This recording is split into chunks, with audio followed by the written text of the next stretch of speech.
up the question again, should you be streaming on Twitch or Kick? Not only will I be giving you all the information you need to decide where to stream, but I will also tell you my personal opinion that I tell all of my clients when they ask me where they should stream. There is a secret to making the most out of it, and that secret is clips. Clip farming, bro. This is the best way to grow on streaming.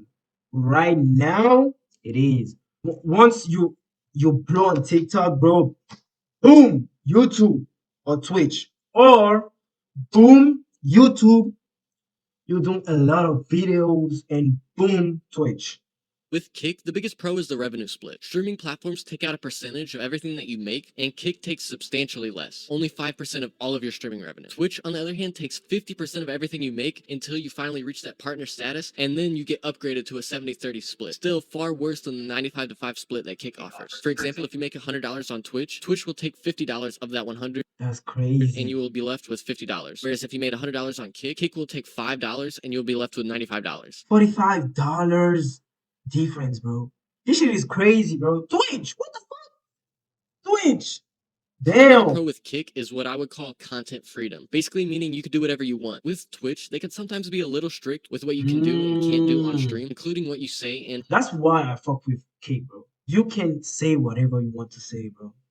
However, Kick is very lenient with this, so as long as you're not breaking any laws or endangering anyone, you do not have to ever worry about being banned on Kick. This is especially important if you stream gambling content, because the whole reason Kick started in the first place is Twitch banned certain gambling websites. Another pro with Kick is that it doesn't run ads on your stream. You'd think that would affect your revenue, but actually you are in full control of when you want to run an ad on your stream. With Twitch, you get similar controls, but they have ads for every streamer, regardless if the streamer wants them or not. There's no way that you could turn off every single ad for your streams. The pros for Twitch are not so simple. The biggest pro being the viewership and the reputation that it has. Twitch is obviously the OG when it comes to streaming. It's how I was introduced to streaming back in 2013, and I'm sure it was the first platform that a lot of you heard about as well. The fact that it's been around for over 10 years longer than Kick means that it has had that much longer to build a viewership which could eventually funnel into your streams. Another pro with Twitch is that they are owned by a very reputable company. It's no secret that Kick is owned by what most would call a sketchy company, the online gambling platform Stake. Twitch, on the other hand, is owned by Amazon, which is one of the biggest companies in the world, so it's definitely a pro worth mentioning. This reputation is also important because when you tell people that you stream on Twitch, they are much more likely to know what you're talking about and show up into your stream, rather than asking, what's Kick? So here are the pros for the both platforms.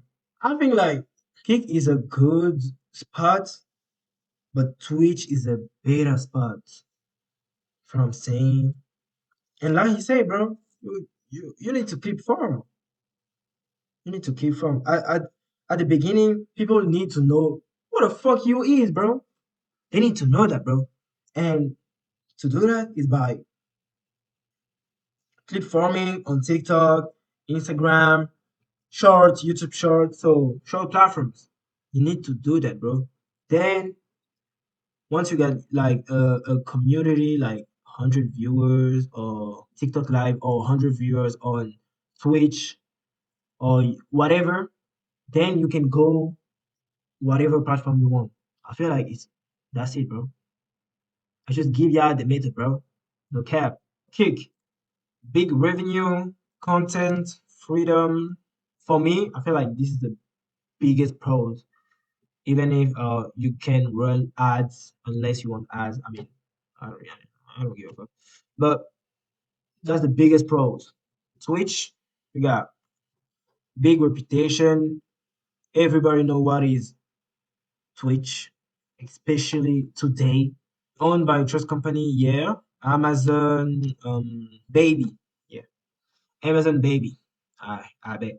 As you can see, both platforms have 3 unique benefits, and you can decide for yourself based on this list which platform benefits mean more to you. But before you can finalize your decision, let's get into the cons. The biggest con with Kick, we've already mentioned, it's got a controversial upbringing. You have to decide if you're comfortable streaming on a platform that is owned by a major gambling website. Another con that we've already discussed is the fact that Twitch has a much bigger reputation and viewership than Kick does, making it much easier to start gaining viewers on the platform, especially Facts, low key.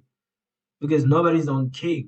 So if you got like I said, if you have a big community or whatever, you can go on Kick easy. I'm saying. The cons for Twitch are predictably just the reverse version of the pros of Kick. The biggest con is the 50-50 revenue split, meaning that you make $45 less per every $100 that you make streaming on Twitch. Another con is that you have to be somewhat careful with what you say and do on the platform. A lot Exactly, bro. based on gambling Twitch. 50, 50. Careful what you're saying, / do. Careful with what you say and do on the platform. A lot of platforms are going in more of a free speech direction, so we'll have to wait and see if Twitch takes a similar approach. As of right now, this is a con worth mentioning. As you can see, both of these platforms have a pretty heavy con, making the decision of where to stream that much harder. If you're wondering what I tell my clients when they ask me, I break it down exactly like this. Personally, I would try to build an audience as fast as possible, because once you have an audience ready to watch you, that's when you can focus on monetizing them to the maximum potential, and that's why I recommend starting on Twitch, only for the goal of building an audience faster. Kick's revenue split makes it nearly impossible not to suggest it, but the revenue split means nothing if you do not have any viewers willing to contribute to your streams. With that being said, I would tackle the hardest part of streaming, building an audience, on the easiest platform to do so, which at this time is Twitch. Once you have a solid viewership of 100 plus viewers, you can transfer all of these viewers to Kick and start earning the 95-5 split with the audience that you've developed elsewhere. So, Kick pros, big revenue split, 95 of 5% content freedom, cons based on gambling, much less of a total viewership. Twitch pros, big reputation, Amazon baby, from saying. If you know, you know. Cons 50-50. Careful what you say, what you do. Both YouTube and Twitch at the same time. I multi-stream. I am the future. I'm the chimera. There's pros and cons to each platform, but if you do both of them at the same time, you create the perfect stew. It's the chemical X to streaming. I have said since switching to multi-streaming, every single person should be multi-streaming. This is a fucking good idea. If you can. Because if I could, I would do that, bro. No, I cannot. Because, bro, I'm broke. My PC is fucking slow, so I cannot stream on both platforms, like YouTube or Twitch or Kick or TikTok at the same time. I cannot. My Wi-Fi is slow as fuck. I'm streaming at 4500 bitrate, bro. That's low. That's low as fuck. But it is what it is. Contracts don't exist anymore except for on Kick, and even that I think is gone.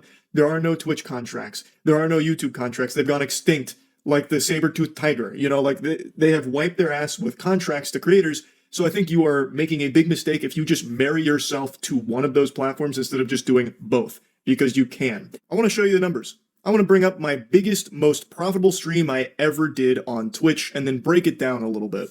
It was in 2022 when Moist Esports won the Rocket League. One stream, 13 hours, 13 fucking hours, 11K of revenue, bro. That's really insane, bro.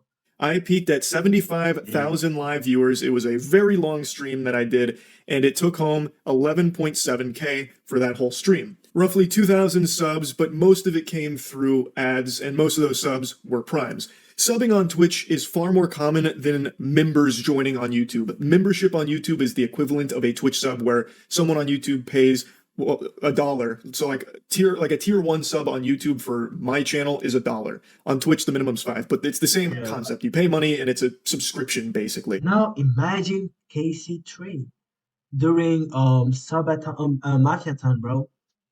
Shout out KC3! Shout out KC3! Streaming last year. And what I've learned is Twitch is much higher potential to earn money while live than YouTube, and it's because of things like the Twitch Primes, which have become a pretty integral part of the Twitch ecosystem, and ads.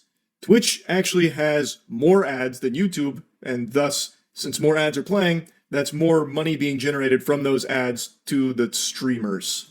There's so fucking many ads on Twitch. They pump ads out the wazoo, and they are so intrusive. I wouldn't be surprised if in the next couple of years Twitch integrates a system into their player that has like eye tracking capability, so if a viewer looks away during an ad break, it'll pause the ad till their eyes are glued right back to it to finish the ad. It's brutal.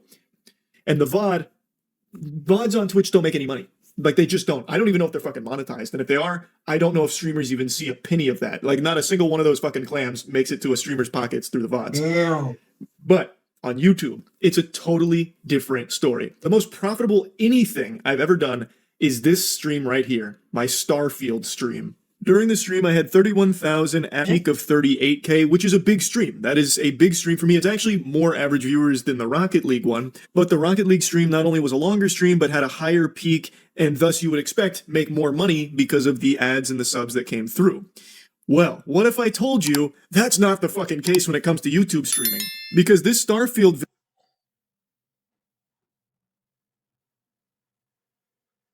Oh, oh, 84K, 84K, one stream. Hold on, Jay. Hold on, Jay. Hold on. Bro, now imagine just one fucking day of the Mafiathon, bro. Oh my. Oh. $1,000, 84,000 doubloons for a 4-hour stream just playing mid-poop ass Starfield. The actual, like, this was like an insomnia, try not to fall asleep challenge, basically. $84,000. And it's not because the 31,000 viewers all of a sudden just started, buying memberships or donating tons and tons of money. This wasn't like the biggest documented case of credit card fraud and money laundering that the internet's ever seen. In fact, the live stream itself made 1.6K on ads, and the other $78,000 came from the VOD. I mean, cause people are watching the VOD, so YouTube, lot of money from the VODs. Boom. Cons, I would say not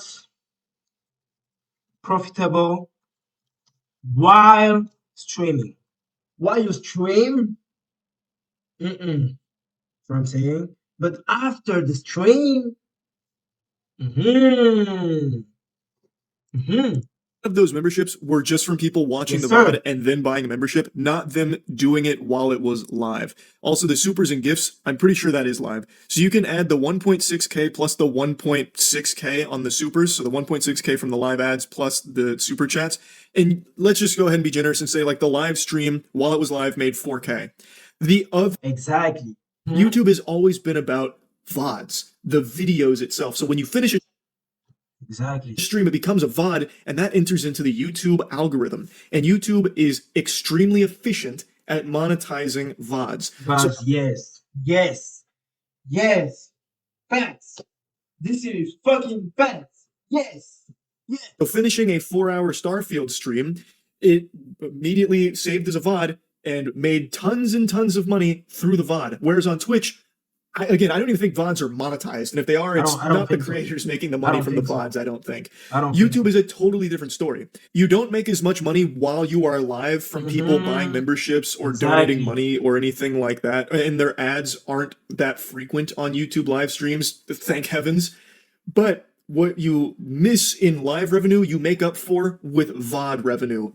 No money from VODs compared to YouTube. What if like you stream on Twitch, then you take your VODs and export it to YouTube? It will be the same?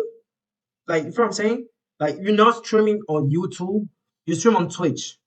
Then when your stream ends, you take the VODs and export it to YouTube.